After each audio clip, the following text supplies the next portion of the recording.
Hey guys, welcome back to my channel. This time it's gonna be the third round battle report for the Bloodstorm Return to Albion tournament.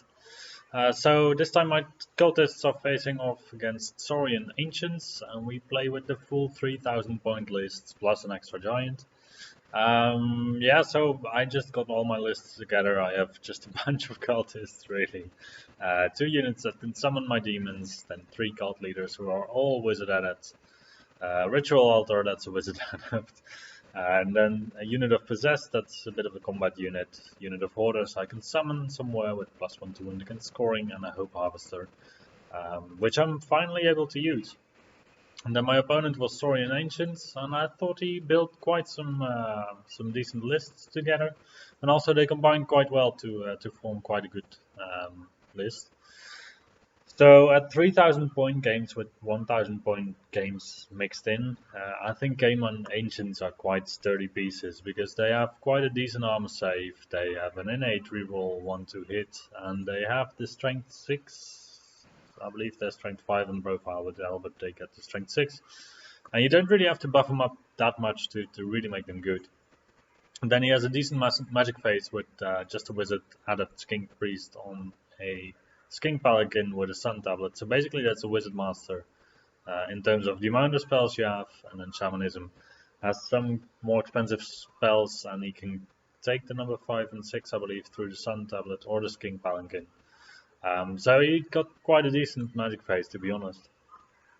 Then he has 2 units of Saurus Warriors, which are always good at lower point values, I find. A big unit of Caimans, which just always perform also. A unit of Raptor Riders that is just really independent, and Rampedons, I believe they really can dish out quite some damage if they find the right target at low point games. So with that, we'll just look how the battle went. So in the game, we played Counter Thrust, which means that both players have a 16-inch long deployment zone, but you have to stay away 20 inches from enemy units in your deployment. That makes it so that you really want to deploy some of your units quite far up, so that you deny your opponent also some deployment space. For some armies that might not be that essential, but I guess for most armies it is quite a wise thing to do so. So my opponent, he dropped first the Saurus Warriors, then I counter-deployed with some Cultists, just a random unit basically that I wanted to have in the middle of the field anyway. And then my opponent, I think he made a bit of a weird choice with deploying his Raptor Riders. I thought they were going to be either on the flank or in the middle. I mean, in the middle they can also threat quite far, which is something that the rest of his list doesn't really do. So I think I would have been more afraid of them in the middle of the field rather than on the flank. However, on the flank they are also quite independent with the Discipline 8 and minimized Discipline roll. So I want to counter the Raptor Riders also quite severely, because the 3 tokens that you see in the middle, it's the 3 stones, the 2 white ones on the outside flanks and the brown one in the middle. Those are the objectives for this game. So in order to score a victory against the opponent, you have to score more than 2 times these objectives more than your opponent. So if, for example, I score them 7 times, my opponent scores them 4 times, then I have a minor victory. It's going to be quite hard to pull off, because if you draw an objective, then nobody gets a point, obviously. And if you manage to take an objective, then, well, obviously it's going to be your objective for that round. But you have to manage to win 3 of them over your opponent to get something that is not a draw. So that was quite a difficult scenario. With my opponent playing the Raptor Knights on the flank, I'm quite confident that I can deal with that as a scoring unit, because I do have Avocation with Ace in the Hour, which allows me to just kill outright 3 models in this unit. And otherwise I have Hand of Heaven with Thaumaturgy, and I have my Spear of Infinity. So I'm quite fine at dealing with the Raptor Riders. I do still deploy a unit of Cultists there. And otherwise I have my Possessed now for the left flank, because I don't really need them on the right flank. And well, otherwise I just deployed Cultists basically. So that's quite funny about my army. The deployment zone doesn't really affect me that much. By the time that we're playing this game, I do have enough cultist units to basically form a battle line, more or less at least, and have a unit in the back to act as a mage bunker, more or less. I am quite afraid of my opponent's big Gaimon unit. I'm quite pleased at the same time that he also deployed that quite far back. I think that his best plan would have been to just put it in the front, knock it through me, and see what would happen. Because honestly, none of my cultist units can handle this brick of meat. And even my possessed, they are gonna find it a really challenging matchup, to be honest. So funny thing here is still that the Bloodstorm tournament uses a rule where you can always only get ever +2 on the roll to go first. So stuff like Rampant Riders are actually still uh, a little bit challenging to use because you don't know for sure whether you're going to be the first player to play or not. And as a matter of fact, I was going to be the first player to play here, I believe. Yeah, so here we go. My first turn, I just tried to get a charge off on the Rampant Riders of my opponent. That he vanguarded onto the flank, and I believe, an 11, and I rolled my 11. Otherwise, my unit was not going to move in any other way than just trying to zone out the Rampantons a little bit. I know that if I don't let them, if I don't charge them, then I do know that they're going to harass me for the rest of the game, or at least if they have the chance to do so. So I try to just get them out of the game as quickly as possible. Honestly, a charge with 15 cultists might not have been the best idea because I only have 10 attacks. With battle focus, however, I have offensive 2, so I'm hitting him, I believe, still on 4+. I'm wounding him on 5+. If I do manage to do 2 wounds, then I might win the combat there. However, also magic-wise, I don't really have a lot of supportive spells. So it's a bit of a risky one. I believe, in the rear of my opponent, so I do get a bonus for that.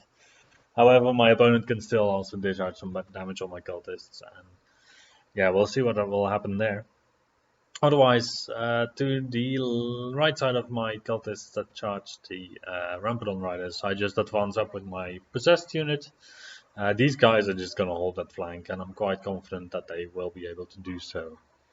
Or at least if they are going to do so and they are going to suffer some casualties, then my opponent is going to grind on these guys for quite a long time.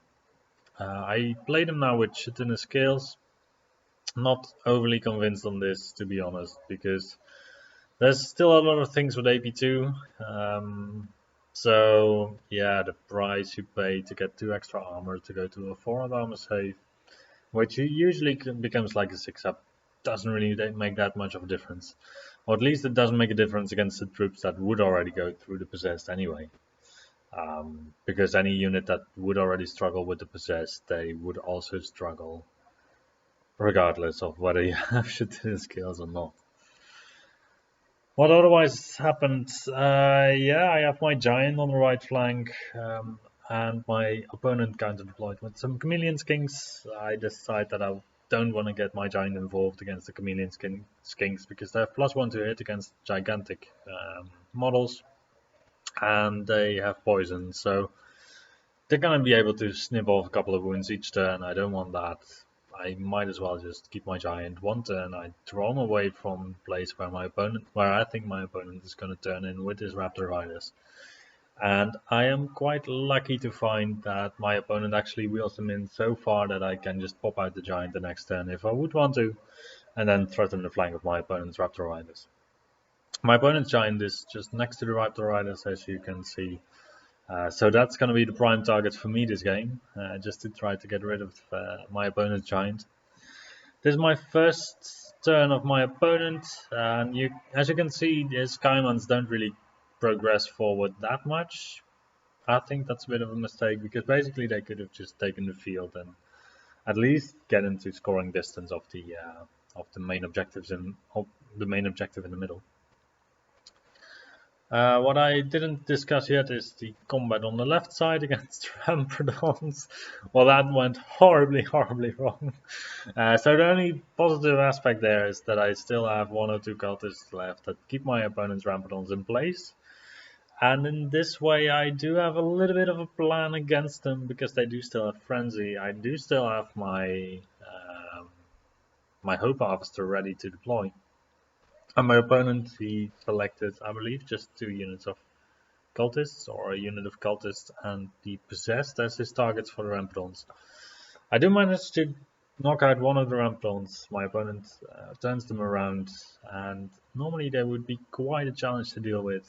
I would have to just dedicate quite a lot of magic to them. However, with the cultists, I can also move forward and pull off a nasty little trick. Yeah, looking at the field now, it looks a bit similar as when we were playing the game.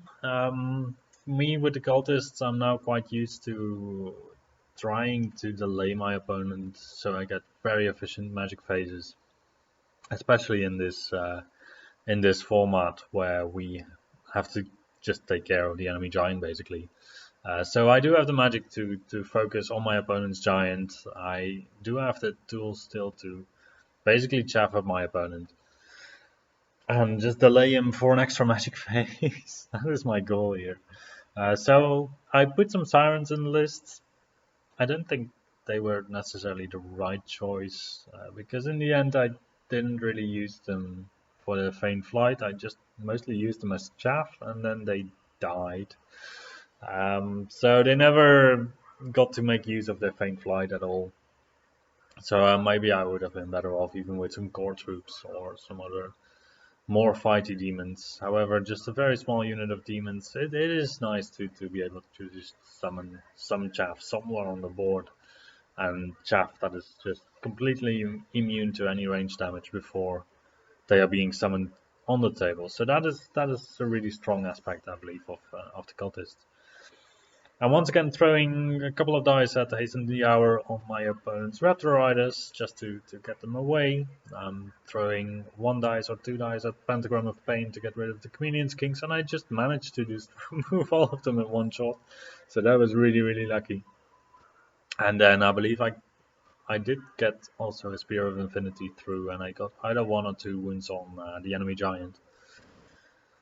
So on the left, I did manage to deploy my Hope Harvester within a line of sight of my opponent's Rampodon Riders, and as it is also large and I believe tall, it just blocks line of sight for my opponent. So my opponent cannot charge any cultists behind, I believe. So he is forced to charge the Hope Harvester, and I'm quite fine with that. So that was quite nice to do. Otherwise, my opponent declares a charge with his Stegosaur into my possessed, and he's not going to get any backup from any other unit. I went into that combat quite confidently. I mean, I have 2 possessed that are in contact there. It's going to be 6 attacks, 4 plus to it. I had 3 possessed actually. So I'll have not 6 attacks, I'll have 9 attacks at 4 plus to it at 5 plus to wound. So that would be like a wounded turn. Whilst my opponent, he hits me on 3 plus, he wounds me on 2 plus, and I have a 5 of Aegis and a 6 of armor. It's not too pretty, however, if I can reform and get maybe some more attacks or get some more ranks, then well, I'm just going to be a solid brick basically for my opponent to chew through. And I would expect me to be able to grind through and remove the Stegosaur also from the game. It's not my best target for my possess, definitely not. But I mean, there's no harm done right now, and I'm achieving my goal of delaying my opponent more or less. On the right side, my opponent does charge into the Sirens. The Sirens, I believe, they kill off 1 Saurian warrior, and as you can see, also my opponent presses up his Kaimons a little bit more. We go into his magic phase. I believe he casts maybe Break the Spirit or something on my possessed. I mean, this unit of mine, in my view, it's actually just there to hold up my opponent. And It dishes out some damage. I would be happy if I were to remove my opponent's Stegosaur and maybe even be able to charge his Skink Braves, and then yeah, normally with other armies you could still expect in some cases to break some units, make some units flee. However, against Saurian Ancients with their discipline, it's largely impossible to make anything flee, especially with Saurian warrior based lists that have discipline 8 everywhere anyway, with a minimized rule. So otherwise we just basically mob up the combats, the Hope Harvester makes short work of the Rampedons. My opponent makes short work of the Sirens, and he decides not to overrun, I believe. This is mostly because I have my unit of cultists ready to flank him if he were to overrun too far, and I also have a giant to countercharge if he were to overrun far enough to get into my other cultists. I don't know if it would be a bad thing for him to overrun into my other cultists actually, because well, just a giant on its own. It does have Thunderstorm obviously, and it does have 5 attacks, so that might even out. But just the damage that he could do on my cultists, it's amazing. Because he has 3+ to it, he has 3+ to wound. I don't have any save. And he would have, I believe he's just 5 wide, so that's 15 attacks, 16 with the champion. That's about 6 or 7 wounds. So if my giant would roll really, really well, then obviously I'm just gonna deal a lot of damage to him, but otherwise I would be fine. In my turn, I move to deny my opponent some objective scoring and to get my objective scoring for myself. So what this means in practical terms basically is that the bottom left objective I got just for myself. So this is quite neat. I could effectively just clog down the left side of the field. My opponent doesn't have any mobile scoring units there. In the middle, I'm free to just give this objective to my opponent, so I only have to draw the objective on the right in order to make it a draw rather than a win for my opponent. I decide to deploy the Hordes in my list behind the Raptor Knights of my opponent so that they cannot get away in any way. Then I also cast Haste in the Hour and I remove 3 Raptor Knights. So actually they are able to move out of my line of sight. So that was a bit of a misplay by me. But anyway, the Hordes are in a really good position now because they can also score in later turns in the game. The reason why I didn't deploy both of my scoring units within 6 inches is that basically it's a moot thing to do at this point. Because, well, if my opponent wants, he can just put the giant next to the objective. He still has the Raptor Knights there. He could block it out in such a way that I would not be able to score, and he would be able to score because the giant is scoring 2. And I don't really want to risk my giant at this point in the game in any risky business. So, yeah, if my opponent would have wanted, he could have scored twice this round, and then I would not have scored. Or I would only have scored the left objective, sorry. Yeah, we'll see what he does. On the left side, I also have a Hope Harvester this round, and I was really excited to use it. However, the shot that he did just time in the game, I believe it was a misfire, and he took a wound or something, and then everything went to shit. And yeah, shooting with a Hope Harvester apparently isn't for me, or at least not in this tournament. So right now we are discussing whether the Saurius warriors of my opponent can actually make the charge into the Hope Harvester or not, and then we agreed that it actually is not possible because either my opponent has to go forward, and as you can see it's already quite challenging to get beyond the Stegosaur. My opponent could have reformed, so he also looked at that possibility of him reforming. If he were to reform and then wheel later, he would still cross over his own unit and also my unit with the back corner of his own unit, making it an illegal charge move. So he would have to move too far to be able to make the wheel, because you're only allowed to make a 90-degree wheel during your charge move. Yeah, for me this is fine. I must say that I already counted on that. Otherwise, I would have moved the Hope Harvester a bit further back. It still did what it had to do. It just but the way that the possessed are holding up this line is incredible to me. It's partly also the terrain, obviously, but then again, the table is quite symmetric, so I have the same downside on my right side. So that's why I would have said that my opponent could have been way more aggressive with his Kaimons, especially.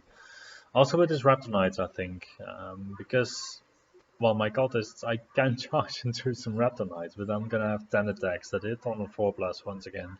Wound them on a 5 plus, not gonna go through saves, and then they're gonna just completely wreck my cultists.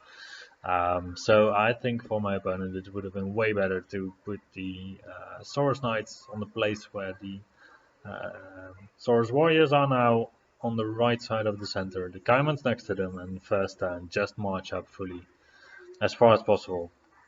Then basically I'm forced to deploy some kind of demon unit there in front of them. And then probably it would have had to be, I don't know, maybe the Sirens just to buy a turn, but then I would still be in trouble in the next turn. It would have been really messy, especially if you had the Saurian Warriors on the place where the Saurian Knights were in this scenario. Because then I also couldn't really force up my Giant on the flank, because the Saurian Warriors, they could still zone effectively my Giant. That would have been a way better play in this scenario, I think. Or at least it would have been way more challenging for me. So, what I didn't talk about yet is the fact that I did manage to snipe away the giant of my opponent. So, my opponent, he made a tactical retreat with his giant and he ran away as far as possible. After which I ran out my sorcerer out of my unit and I just went for it. I believe I only needed one more wound on the enemy giant at this point because of all the magic phases before. And also because in this tournament, for every round where you lost your giant was going to have 1 hit point less for the rest of the tournament. So my opponent's giant actually only was at 5 hit points. The opponent's giant is actually still alive at this point, but this is going to be the turn where I just snipe off the final wound. Because before I already did 4 wounds on the giant, this magic phase I have both Hasten the Hour and the Spear of Infinity. Hasten the Hour is a guaranteed wound. Spear of Infinity was at this point a wound on a 3 plus, because I already got through another spell somewhere else. And then I do make it, and I do snipe off the opposing giant. And this scores me 2 game points, 2 victory points, out of the possible 7, I believe, 8. Because you get 1 point if your own giant survives, you get 2 points if the enemy giant dies, and you get 4 points or 5 points max for the scenario. So far it's going quite well. We're quite even on the scenario, with me mostly scoring the left side, partially scoring the right side. I also have my giant now, I believe, within 6 inches of the marker there. My opponent's scoring the middle, and we also having shared some turns on the right side objective. So it's going quite up, quite evenly, and yeah, this difference of more than 2 game points for the scenario is not gonna be the case probably.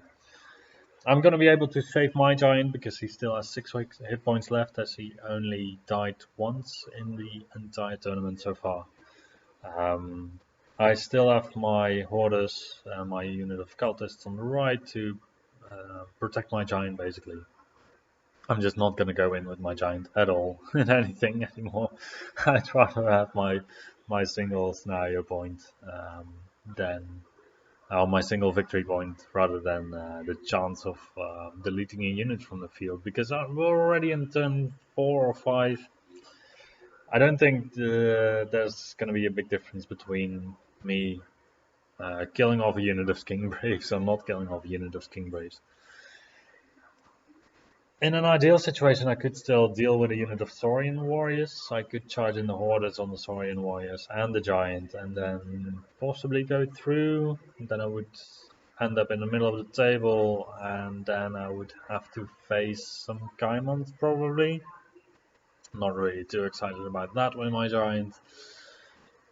So I'm quite happy with how things went, and I'm quite happy to just keep the Gaimons entertained with just some random stuff.